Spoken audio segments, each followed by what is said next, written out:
Yeah, this is Al Huss from Arizona Going Green. We do home energy audits on homes, just like this one that we're getting ready to do.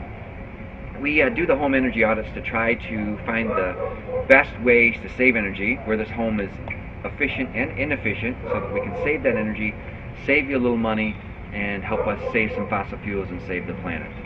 Also, what we look at is that this home with its orientation might be a great home for solar and some renewable energy, but we need to tighten up that house.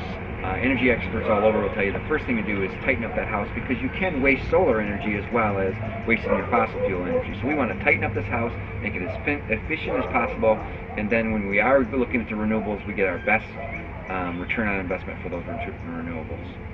So the first thing we're going to do is we walk the outside of the home and we check for natural shading, hot spots, sun orientation, and things like that, where we look at where we can save some natural energy, get some natural uses of the environment.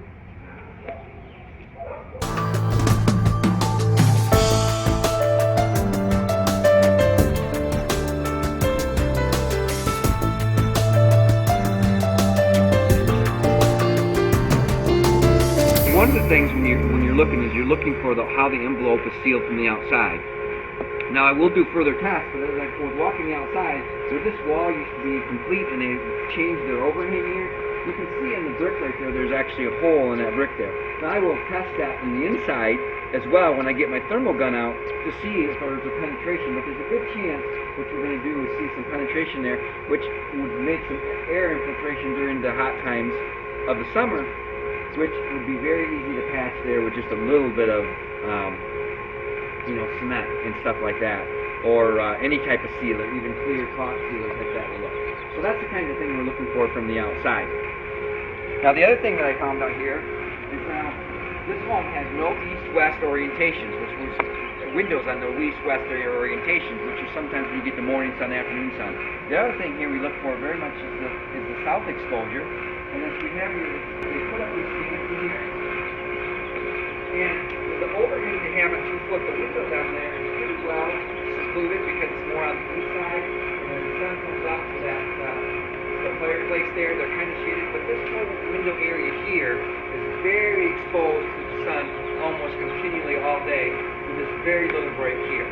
So now what the homeowners have told me here is they were very interested in building out a completely covered patio, which would help greatly.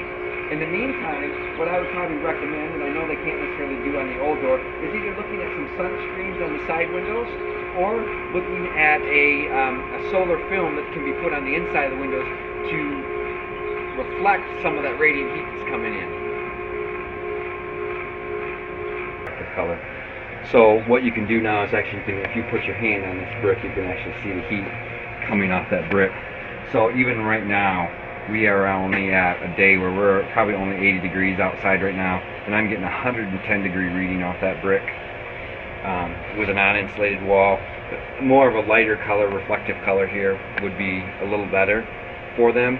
The other thing is, if people aren't completely in love with this, they can always do a layer of change this to a stucco on the outside and put in, the foam board and stuff like that. As opposed to re-tearing out the inside, sometimes that's a good alternative, just because you're also not losing square footage or on the inside or outside. Also, what I do is I'm going around the home, and pretty soon I'll be going up on the roof because that's where their air conditioner unit is I take all of the numbers off from your air conditioners, your heat pumps, your heaters, and your water heaters. Where in this case, they have a Rinnai R85, which is a very efficient, that's a tankless water heater, on-demand hot water.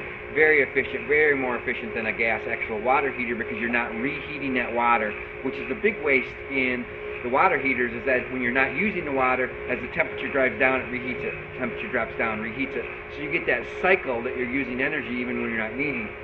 Not so in a Rinnai water tankless water heater where it's on demand. So that's saving their efficiency. So water heaters is not something I'm going to look at this home, except they do have a guest house, which I heard they do have a separate water heater on that they are renting to somebody right now.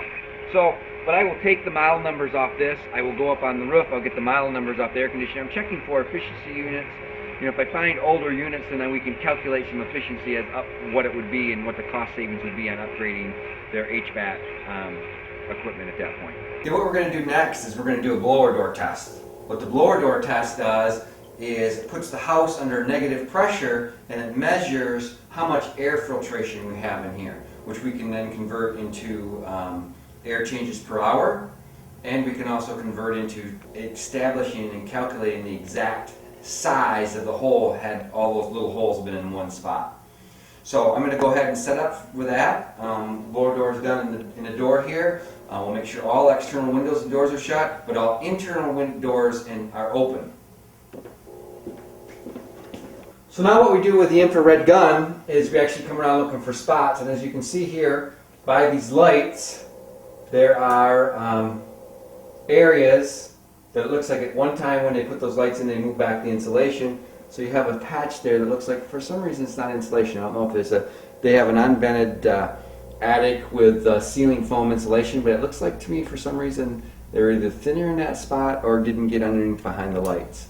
So what I do with this part for the homeowner is I actually will take a digital picture of this in the thermal image, and I don't know if you can get the camera on that and see what that looks like, okay? But then what I do is I switch over, my camera allows me to then switch over to digital, where I take a digital picture of the same area. What's really nice on this is that actually, for example, in the light area, then when I take a picture of that light in the digital area and it matches up with a thermal image gun, they're going to know exactly where it was and say, oh yeah, I know those lights. So it helps when you're working with your contractors to get things fixed afterwards, that you can see where it's at, and of course you can see that the difference in the area right there.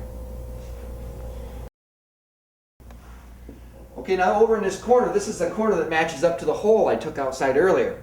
And it is hard because they have things there, but if you look really, really close, you can actually see that there's an extreme hot spot coming back off that. Like, so their normal walls are here running around the 78 to 80 degrees mark, but if I get back in that corner, I'm popping up close to 90 degrees. It's not a hot day outside. So you can see that area, and as the sun went around, if we were here at 2 o'clock in the afternoon or 4 o'clock in the afternoon where the sun's coming more directly on that hole, we're actually going to see that spot would be much warmer, and that's the kind of things we find that not the normal person may not look at or see.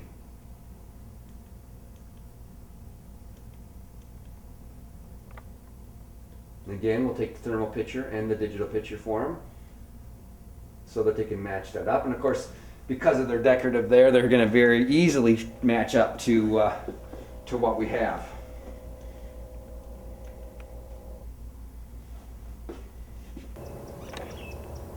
Okay, now we finished the audit. I took my notes. We actually talked to the homeowner all the way through the audit and told them the things we found as we found them. But now I'm going to go back. I'm going to actually put this all into a nice report with the pictures I took, both outside with the digital camera, inside and outside with the thermal camera, write up some recommendations, give them some cost-saving estimates, and some different, if they ask for it, a list of vendors that can actually do these repairs.